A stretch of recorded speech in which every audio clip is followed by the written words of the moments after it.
planned it all exactly. Muriel was going up to town on the 152, and he was supposed to be going with her.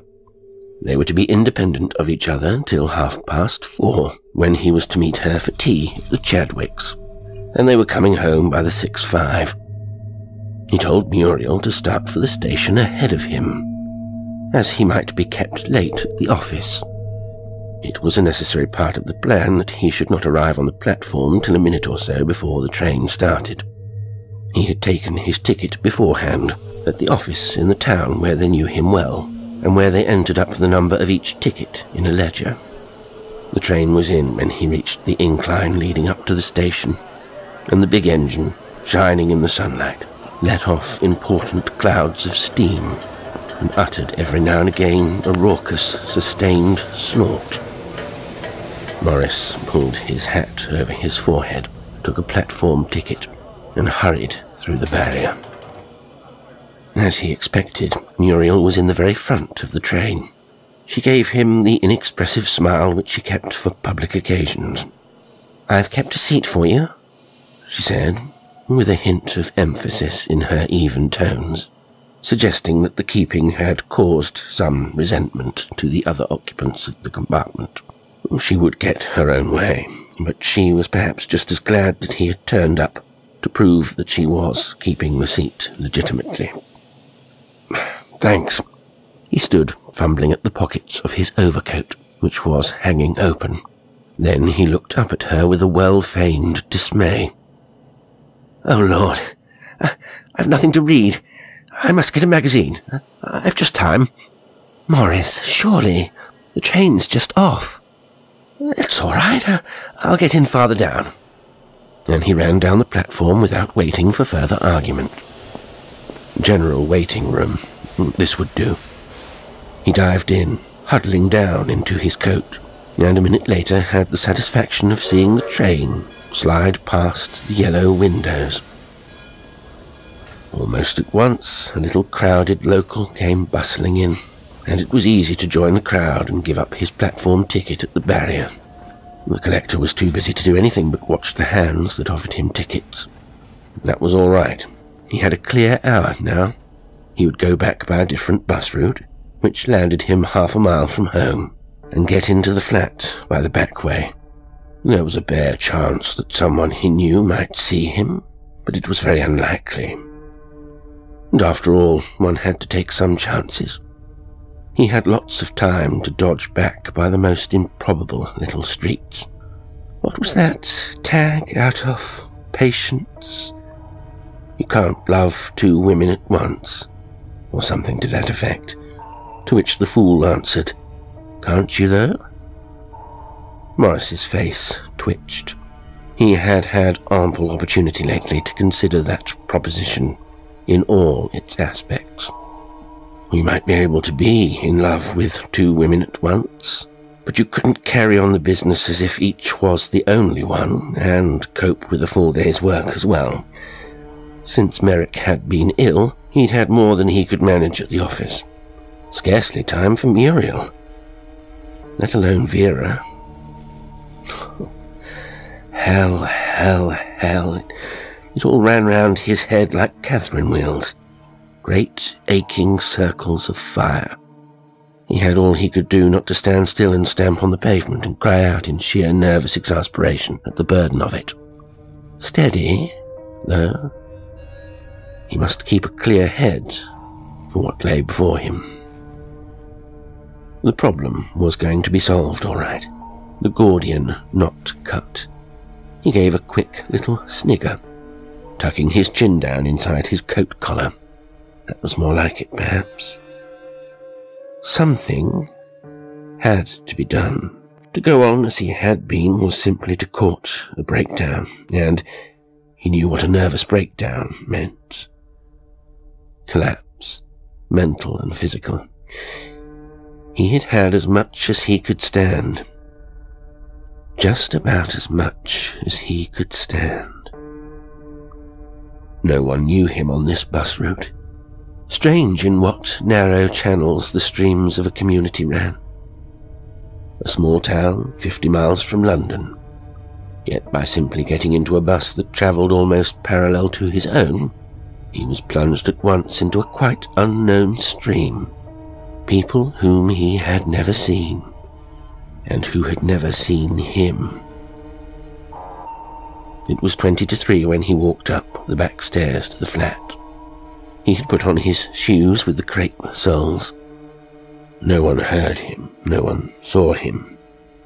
The door opened noiselessly, and he slipped inside. He went into the little sitting room, lit the fire, dragged the sofa forward from the wall, and drew the one curtain that faced a neighbouring house.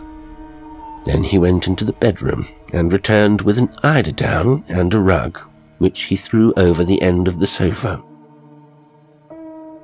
Back again to the bedroom, he pulled out the bottom drawer of the wardrobe, groped in the back of it, and took out a long, narrow box. There was something inside it, wrapped in tissue paper. He felt it to make sure it was there, and put the box on the bed. Lastly, he took out his pocketbook and looked into a pocket in which there were 2 or 3 little slips of paper. Satisfied, he laid it on the bed beside the box. Now there was nothing to do but wait. It was just 7 minutes past 3 when his strained ears heard a light step, followed by a rattle of the letterbox.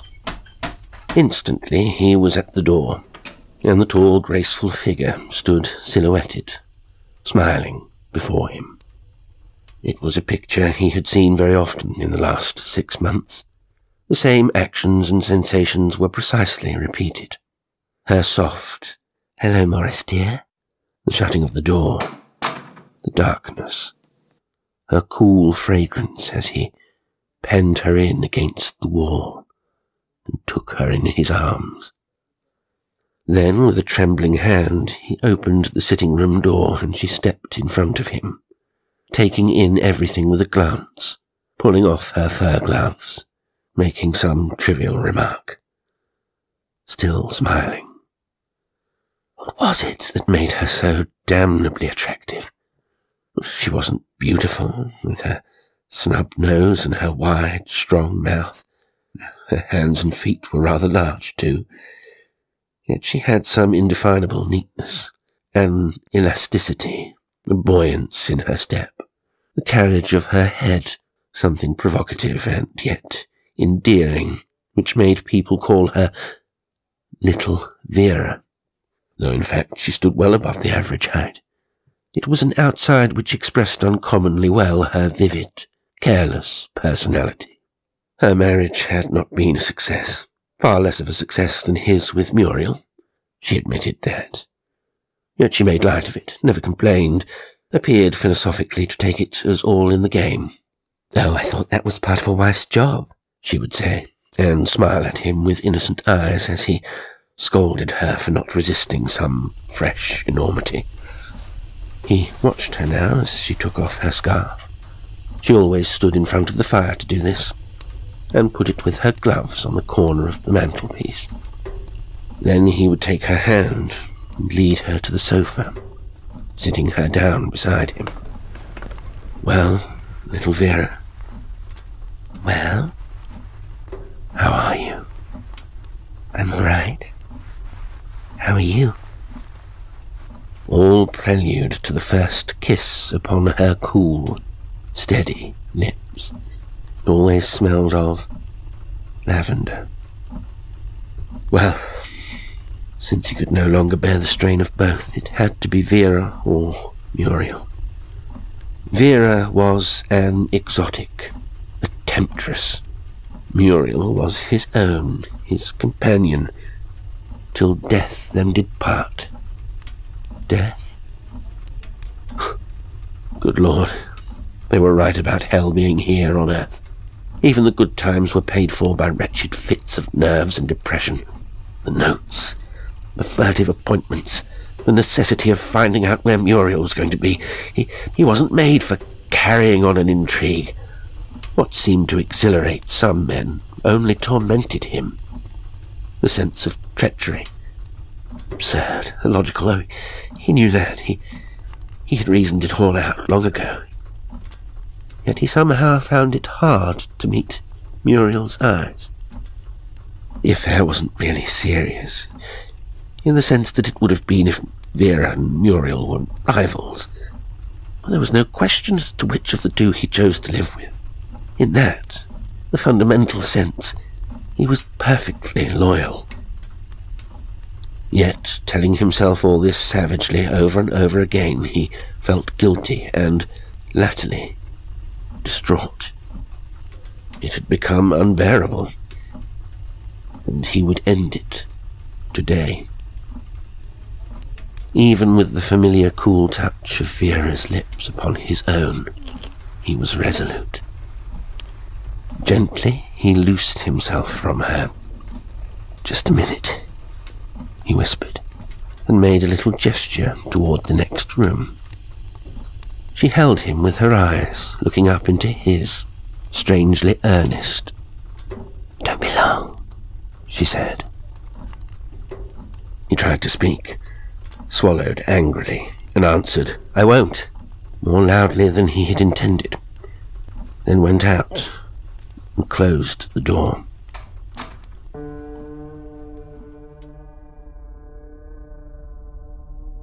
Once in the bedroom, he pulled off his coat and waistcoat, rolled his sleeves up above the elbow, and took from the back of the wardrobe a faded old yellow bath gown, all stained and smeared.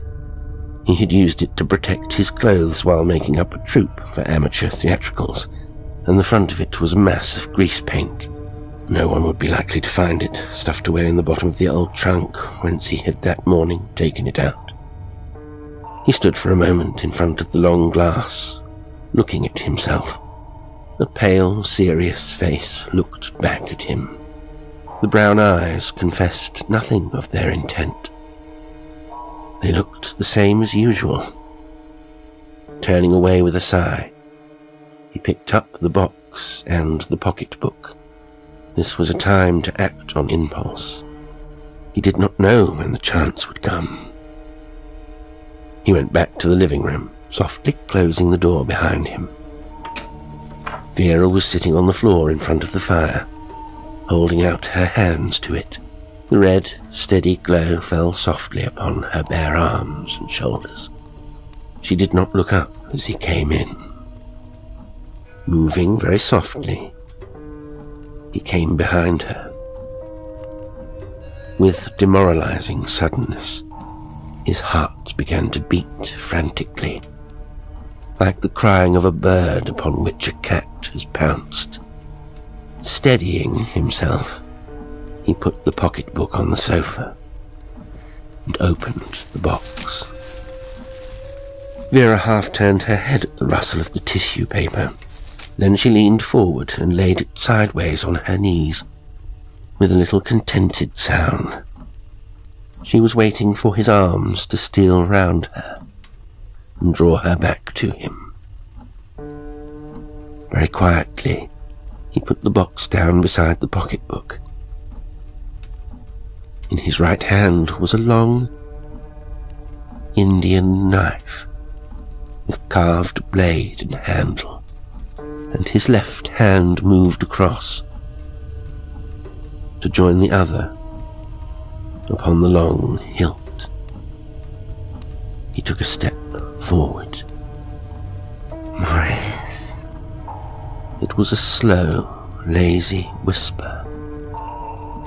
She would rouse and turn round. His chance would be gone. Fixing his gaze on a point just inside her left shoulder blade, he grasped the knife in both hands, raised it, and literally fell upon her with all his might. The blow came straight down. Her body in its doubled-up position resisted the impact, and Maurice fell sprawling to one side. Picking himself up like lightning, he sprang away. The knife had gone in almost up to the hilt.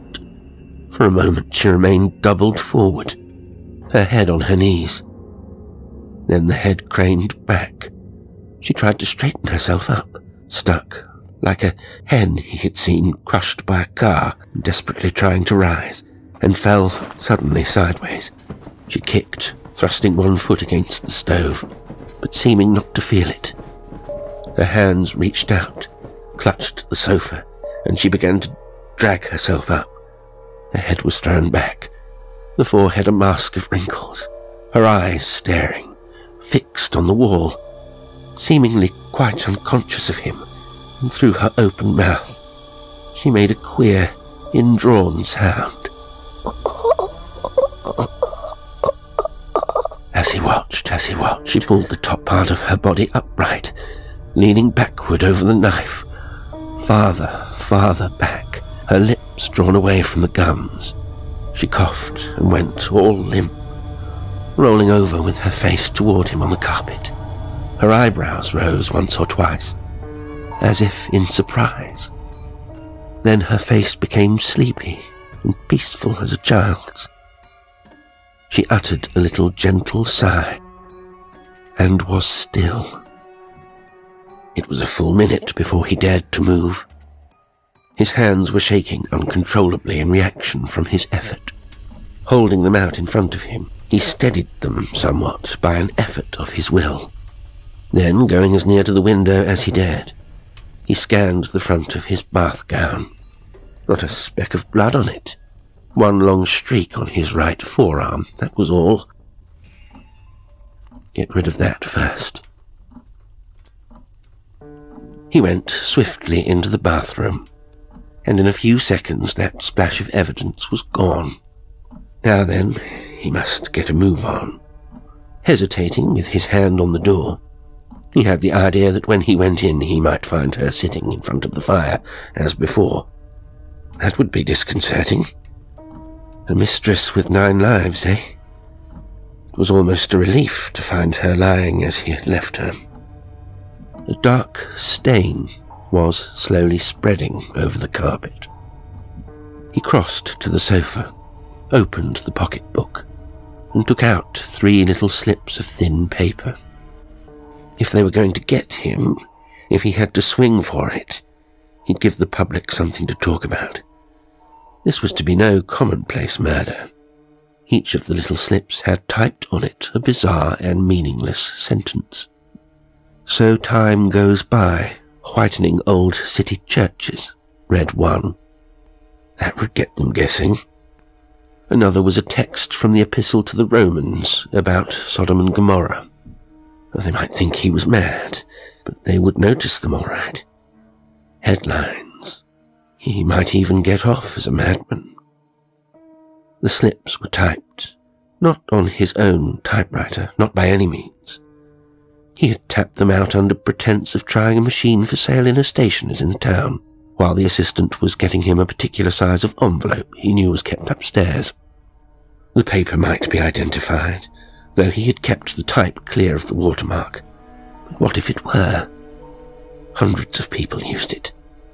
Rolling up the slips, he bent over the body, inserted one in each nostril, and the third in the mouth, between the teeth and underlip. That was all. Now to get away.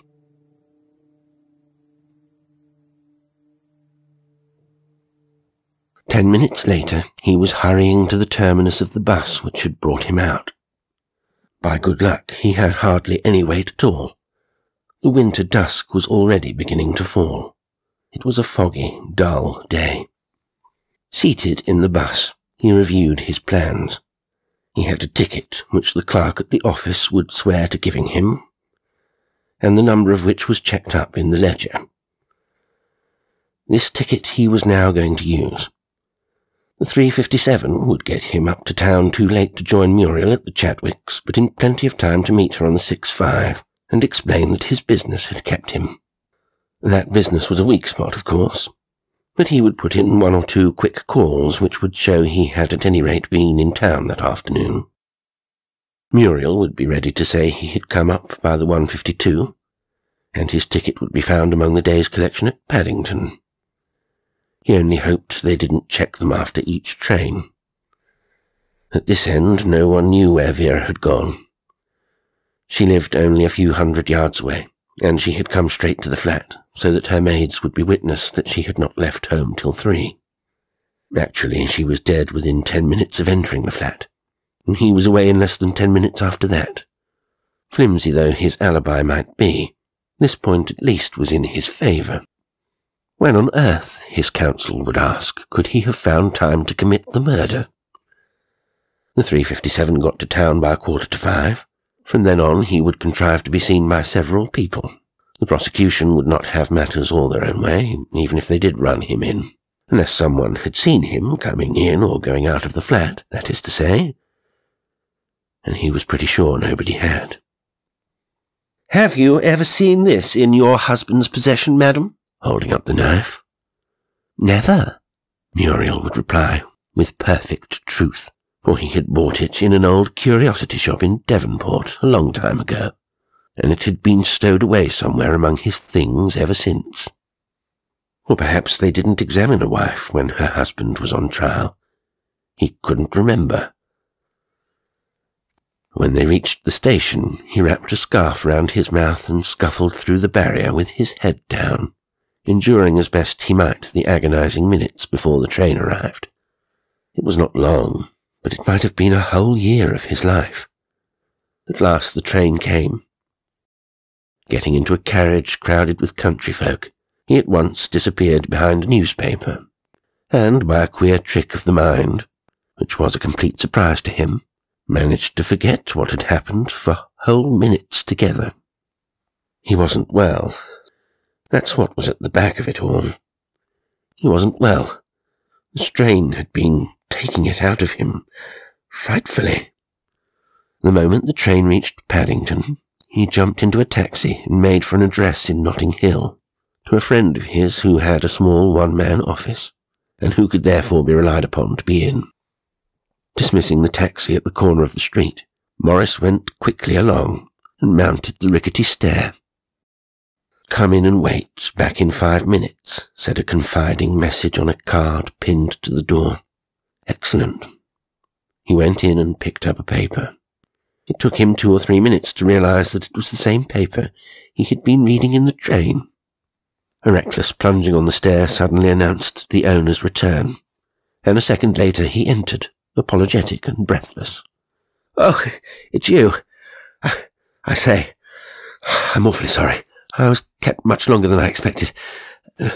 You haven't been waiting long, I hope." Morris glanced at the clock.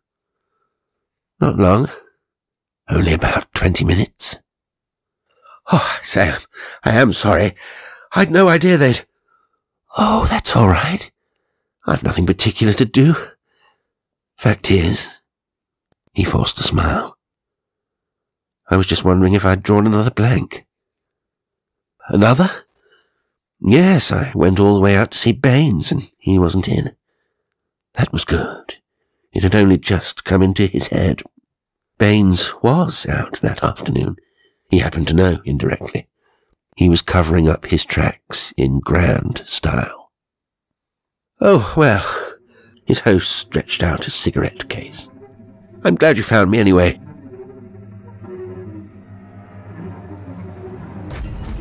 It hardly seemed worthwhile making other calls after that, but he looked in at 2 places on his way back to the station.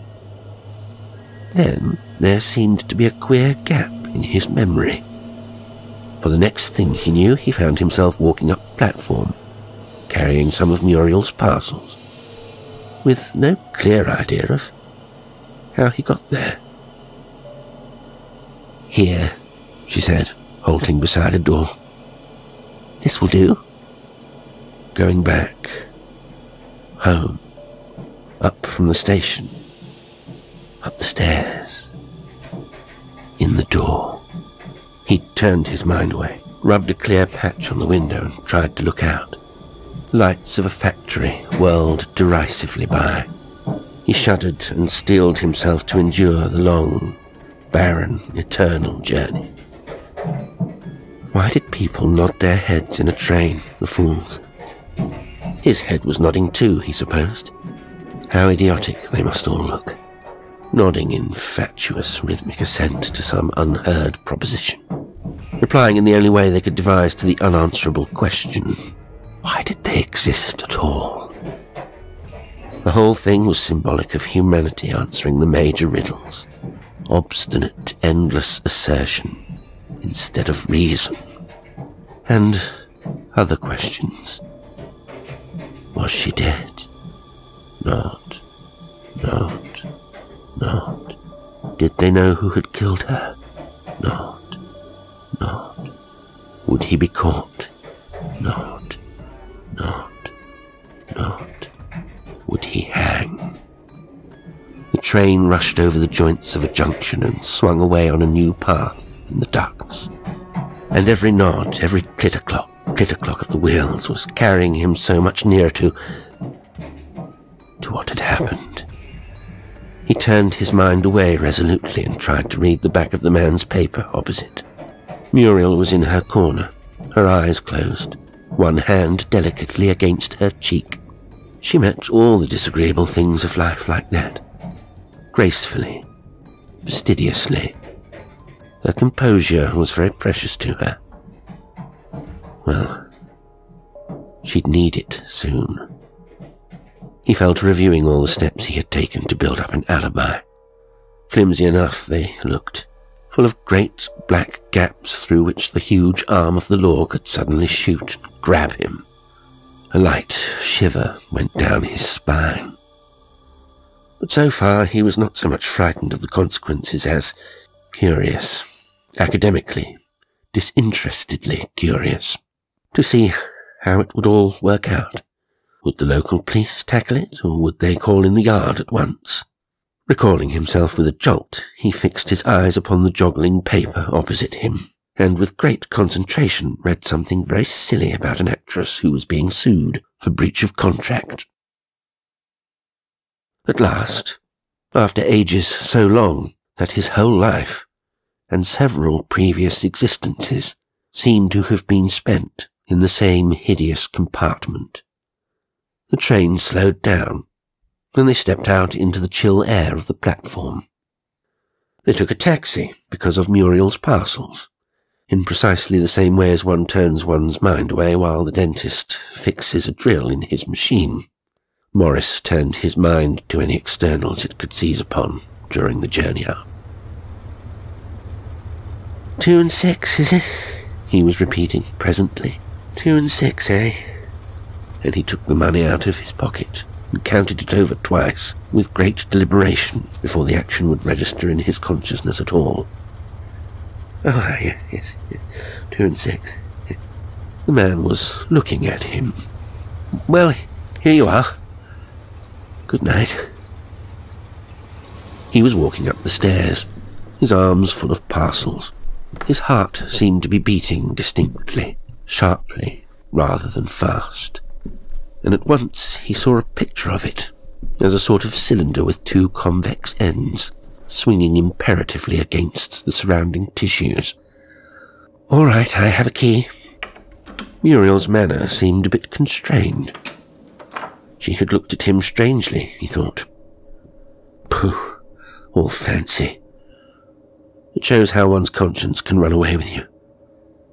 Oh my God, here they were, in the dark little hall. Only a few yards, only a door away from it. He almost ran down the passage to the bedroom, stumbling in at the door and shedding his parcels on the bed in a heap. He kept his back turned on Muriel, for the lower part of his face seemed to have become all loose and uncontrolled. Muriel put down her bag, took off her hat, leaned forward to scrutinize her face in the dressing-table mirror, then went out of the room without speaking.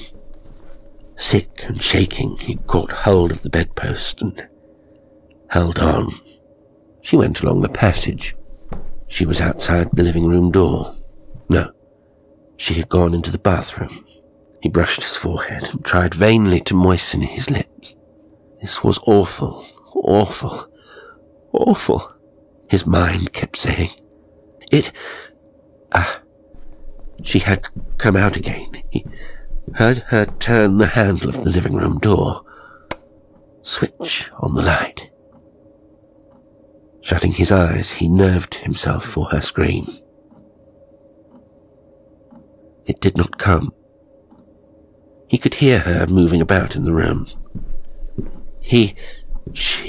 Oh God, this was past all bearing. Worse than any outcry. Something told him that his eyes were staring in his head. He ducked, not daring to look in the glass, and ran out into the passage, falling, lurching, swaying with hands outstretched against the cold walls, tottered to the open door of light, grasped the doorpost, the knuckles sticking out white from the back of his hand, and with a rending, terrible effort, pulled himself into the room and looked on the floor in front of the fireplace. There was nobody. Nothing at all.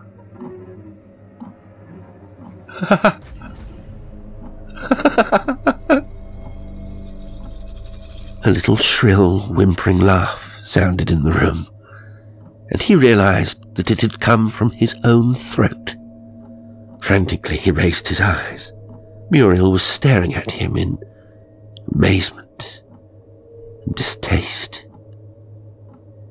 "Whatever is the matter with you, Morris?" she exclaimed. "The matter?" "Yes." She came a step nearer. "You've been behaving in the queerest way all the afternoon." She gave a half laugh, looking closely into his eyes. "You haven't been drinking, have you?" "Queer? Why? What's been the matter with me?" He got the words out, but all the time his mind was trying to cope with the staggering thing she had just said. All the afternoon? Queer all the afternoon? That's what she had said. Muriel laughed again. It was her way of turning aside her irritation. "I don't know what's the matter with you," she answered. "All I know is that you've been behaving very queerly all the afternoon. They were all wondering what was the matter with you. I could see they were." His mouth fell open. "They? Who were?" "Why, at the Chadwicks, of course. You wouldn't say a word to a soul, except once, when you were quite unnecessarily rude to old General McKee." "At the Chadwicks?" he shouted. "You don't know what you're saying. At the Chadwicks? Why, Morris, whatever is the matter with you? Of course you were at... Oh, my darling. Morris. My darling boy." For he had begun to laugh, soundlessly at first, a horrible, silent shaking. And then he was screaming, sobbing, laughing, calling out.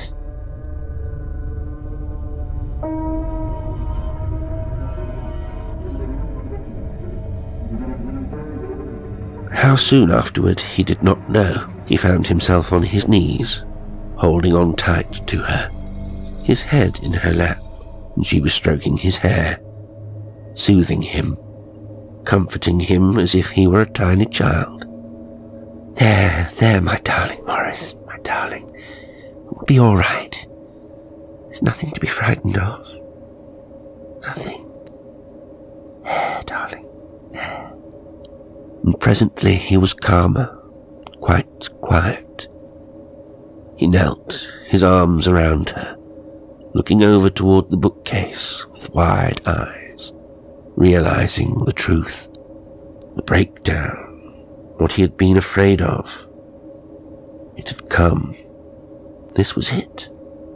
All this, everything. He had spent the afternoon unconsciously, an automaton, while his consciousness had been busy. Here, the whole story, the precautions, the details, the vivid enactment. He could see it all now, the fantastic pettifogging logic of the disordered mind. And the imagination, what he had done to Vera. Good God, if that was delusion, what was there to hold on to in life?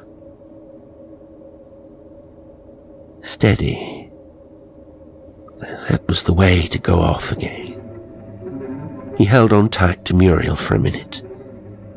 Then, calmer, he took another look at the floor, grimacing oddly. "Do you know," he blurted, "I thought I'd—" And then he broke off, short. He'd have enough troubles without that. Least said, eh? With gradually narrowing eyes, he listened to all the soothing things Muriel was saying over the top of his head. She'd been noticing how tired he was getting, how overdone. He needed a change, a nice rest and a change. They'd go off together, down to the sea. "That knife," he exclaimed suddenly, looking up at her. "I haven't had that for years. I remember now. I gave it away. Years ago." "Yes, darling. Of course you did. Don't worry about it anymore." And she was on again. How all he needed was a rest. And then he realized he needn't trouble to guard his tongue. Anything he said she would attribute to his breakdown. Poor little Muriel. She was frightened, badly frightened, and putting a splendidly brave face on it. He got up and sat beside her on the sofa, putting his arms around her, telling her not to be frightened.